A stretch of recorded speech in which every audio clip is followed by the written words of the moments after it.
La mañana gris de cualquier domingo trajo consigo un hallazgo macabro en las afueras de Buenos Aires.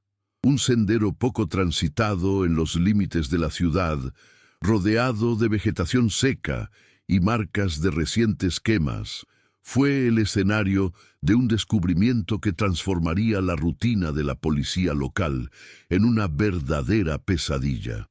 El cuerpo de un hombre parcialmente carbonizado yacía boca abajo sobre un pedazo de tierra chamuscada, como si alguien hubiera intentado borrar su existencia con fuego. El olor acre a carne quemada aún impregnaba el aire cuando llegaron los primeros agentes. La pericia no tardó en identificar a la víctima. Andrés Castro, un respetado analista de sistemas de defensa que hasta entonces llevaba una vida discreta en la capital argentina. Pero el análisis inicial reveló algo aún más perturbador. No se trataba solo de un homicidio. El cuerpo exhibía una herida de bala en la cabeza, un disparo limpio y preciso denunciando una ejecución. Las primeras 48 horas de la investigación fueron una carrera contra el tiempo. Los policías buscaban pistas que pudieran explicar quién tendría motivos para matar a un hombre como Andrés, conocido en el ámbito académico por su genialidad, pero poco mencionado fuera de los círculos científicos. Lo que pronto llamó la atención de los investigadores fue la desaparición repentina de su hijo adoptivo, Miguel Gutiérrez, de apenas 16 años. Amigos y vecinos relataron que el joven había desaparecido la noche anterior sin dar ninguna explicación. Su teléfono estaba apagado y no se encontró ningún rastro de él en la casa que compartía con Andrés. Pero el primer gran avance llegó cuando los policías rastrearon el auto del chico, un Lexus negro, abandonado en la ciudad de Córdoba, a más de 700 kilómetros de allí. El vehículo estaba estacionado frente a la casa de Daniela, novia de Miguel, donde sus padres afirmaron que el joven había pasado algunas noches recientemente. Pero Miguel ya no estaba allí. Y la pregunta que todos empezaban a hacerse era: ¿estaba huyendo de un asesino o sería él mismo el culpable? La búsqueda de Miguel se intensificó. Para la policía, su huida no era solo un detalle, era la pieza clave para entender el crimen. Amigos cercanos fueron interrogados, y surgió el nombre de Daniel Bustos, mejor amigo de Miguel, con una peculiaridad intrigante. Él había roto repentinamente la amistad pocos días antes de la muerte de Andrés. Cuando los agentes lo encontraron, Daniel parecía nervioso, evitaba el contacto visual y respondía con frases cortas y calculadas. Poco a poco, los policías lograron extraer de él una información crucial. Miguel y su padre discutían frecuentemente y no era raro que el adolescente apareciera herido. Siempre decía que Andrés era un monstruo, murmuró Daniel, bajando la cabeza. Pero lo que comenzó como un relato de conflictos domésticos tomó un rumbo mucho más siniestro, cuando la policía encontró registros médicos que confirmaban heridas sospechosas en Miguel a lo largo de los años. Marcas antiguas de hematomas, fracturas mal curadas y relatos esporádicos de caídas nunca bien explicadas pintaban un cuadro aterrador. Mientras tanto, los investigadores volvieron sus ojos hacia Andrés Castro. Un examen más detallado reveló algo inesperado. Andrés no era quien decía ser. Su historial parecía demasiado limpio, casi fabricado. Cuando los peritos buscaron registros anteriores a su supuesta incorporación a la velocidad radial, encontraron un vacío. Ninguna mención a su nombre verdadero. Ningún pasado rastreable antes de su llegada a Buenos Aires.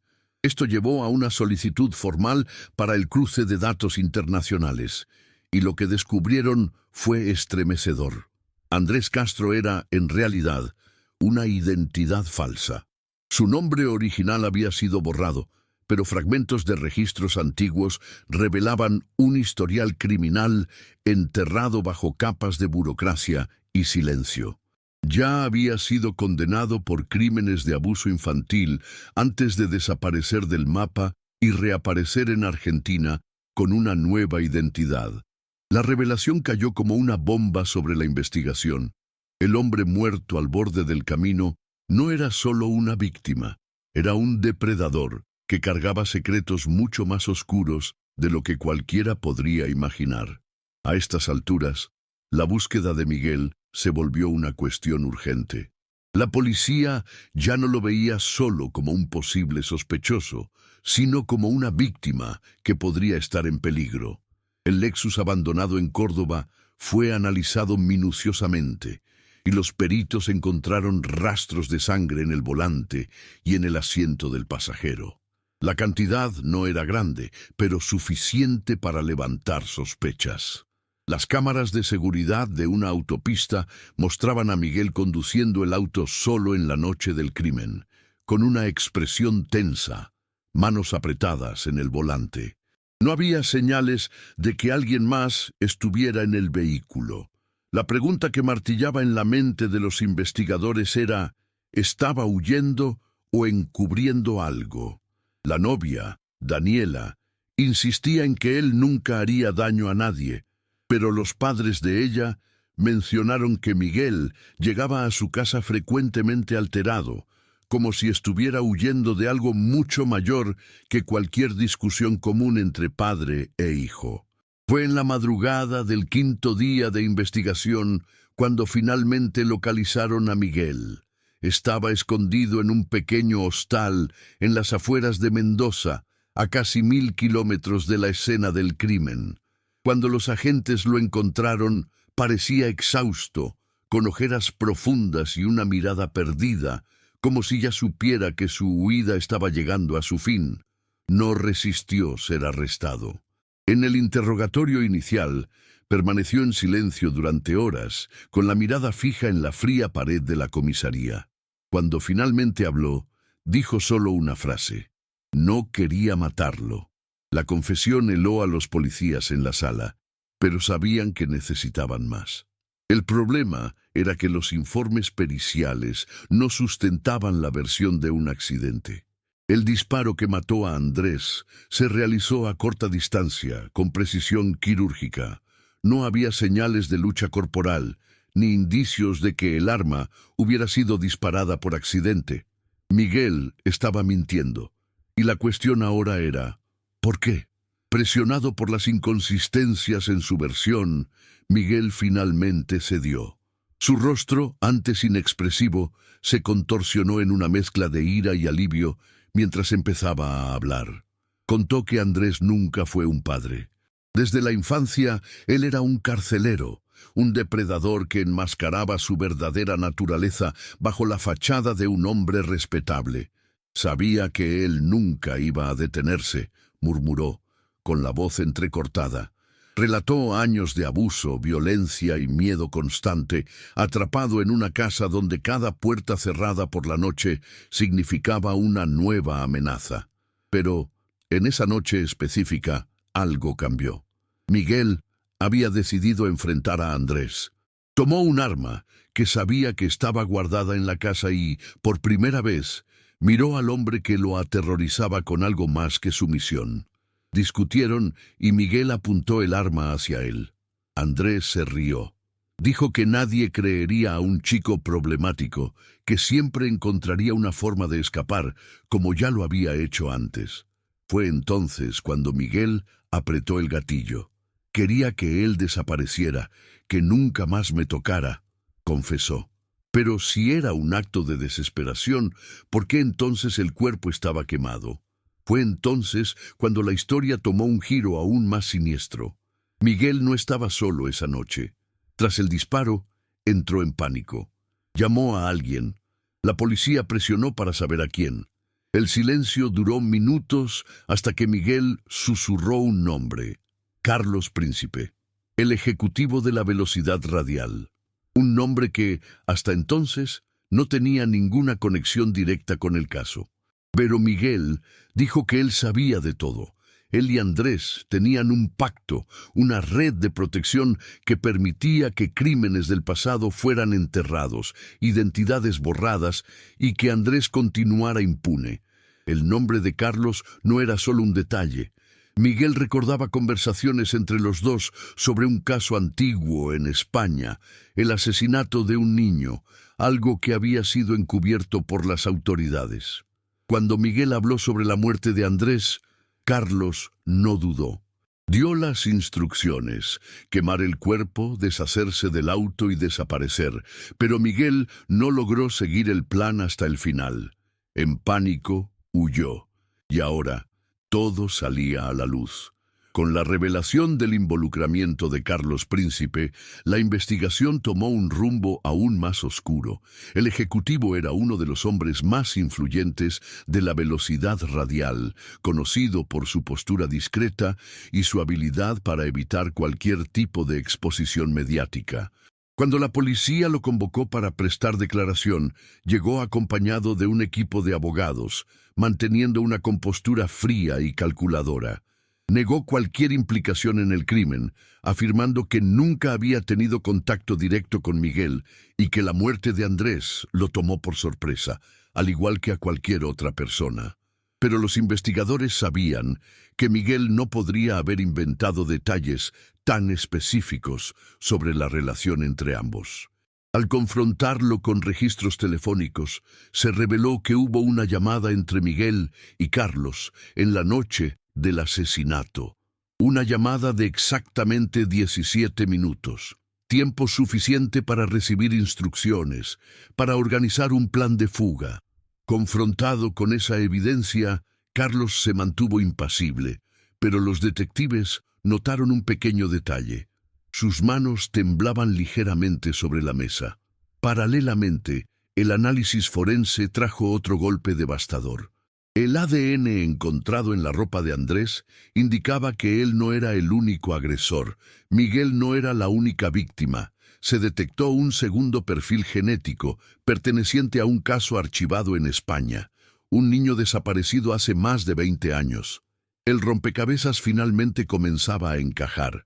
Andrés y Carlos no solo estaban vinculados a abusos sistemáticos, sino también a un crimen mucho más grave: la desaparición y asesinato de una niña cuyas evidencias habían sido enterradas por el tiempo y la corrupción. Era el tipo de revelación que hacía imposible que el caso fuera barrido debajo de la alfombra. Bajo la presión de los medios y de la opinión pública, Carlos Príncipe fue arrestado mientras la policía reabría investigaciones antiguas. Miguel, por su parte, enfrentaría juicio por el asesinato de Andrés, pero su colaboración con las autoridades podría ser su única oportunidad de escapar de una pena severa. El caso, que comenzó con un cuerpo quemado en una carretera desierta, ahora exponía un esquema de horror que cruzaba fronteras y décadas. El juicio de Miguel atrajo la atención nacional. La defensa argumentaba que él era una víctima de años de abuso, que su acción no fue un crimen de odio, sino un acto de desesperación. La fiscalía, por otro lado, insistía en que el disparo no fue realizado en un momento impulsivo. Él había tenido tiempo para reflexionar antes de apretar el gatillo. El informe forense, que señalaba una ejecución a corta distancia, era la pieza central de la acusación. En el tribunal, Miguel permaneció en silencio durante gran parte del proceso, reaccionando solo cuando detalles de su infancia salieron a la luz. Su mirada parecía vaga, como si reviviera cada uno de los dolores que lo llevaron hasta ese momento. La defensa presentó psicólogos que testificaron sobre los efectos de traumas prolongados y del miedo constante. El juez sabía que el caso era delicado. Condenar a Miguel significaría castigar a alguien que había pasado toda su vida tratando de sobrevivir, pero absolverlo podría sentar un precedente peligroso. La decisión final pesaba como plomo en el tribunal. Cuando se anunció el veredicto, el silencio en la sala fue sepulcral. Miguel fue declarado culpable de homicidio, pero su sentencia fue reducida debido a las circunstancias excepcionales del caso y a su colaboración con la investigación. En lugar de una pena larga, recibió una condena de reclusión en una institución para jóvenes infractores con posibilidad de libertad condicional después de algunos años. El público reaccionó con sentimientos encontrados. Algunos creían que se había hecho justicia. Otros veían a Miguel como un chico que nunca tuvo elección. Carlos Príncipe, por otro lado, enfrentaba un destino distinto. Nuevas investigaciones en España revelaron su implicación en otros crímenes, y ahora enfrentaría un proceso que podría condenarlo a prisión perpetua. El escándalo expuso fallas gritantes en el sistema de protección infantil, revelando cómo hombres como Andrés pudieron escapar impunes durante tanto tiempo. Al final, el caso no tuvo un cierre satisfactorio para nadie. No hubo ganadores, solo cicatrices que tardarían años en sanar. Después del juicio, Miguel fue trasladado a una unidad de rehabilitación juvenil en las afueras de Buenos Aires. Allí recibió acompañamiento psicológico e inició un programa de estudios, intentando reconstruir la vida que Andrés le había arrebatado. Durante los primeros meses se mantuvo recluido, evitando interacciones y negándose a hablar sobre el pasado. Pero poco a poco comenzó a mostrar señales de recuperación. La ira aún existía, pero ahora venía acompañada de algo nuevo: la comprensión de que ya no era prisionero de ese miedo que lo consumía desde la infancia. Para el mundo exterior, Miguel era el chico que mató a su propio padre, pero para aquellos que conocían su historia, él era la prueba viviente de un sistema fallido, un recordatorio de que la justicia no siempre llega a tiempo para evitar que lo peor suceda. Carlos Príncipe fue condenado a más de 30 años de prisión tras nuevas evidencias que emergieron, vinculándolo a una red de abusos que se extendía más allá de Argentina y España. Su condena trajo cierto sentido de cierre para las víctimas, pero no borró los horrores que él y Andrés habían cometido. La velocidad radial enfrentó investigaciones profundas y su nombre quedó manchado para siempre. La policía reabrió otros casos archivados, tratando de identificar cuántas vidas más fueron destruidas por las acciones de estos hombres. Pero, para Miguel, ninguna condena o titular de periódico cambiaría el pasado. Él aún llevaría las cicatrices de lo vivido, pero por primera vez tenía algo que nunca había tenido antes: la oportunidad de escribir un futuro diferente,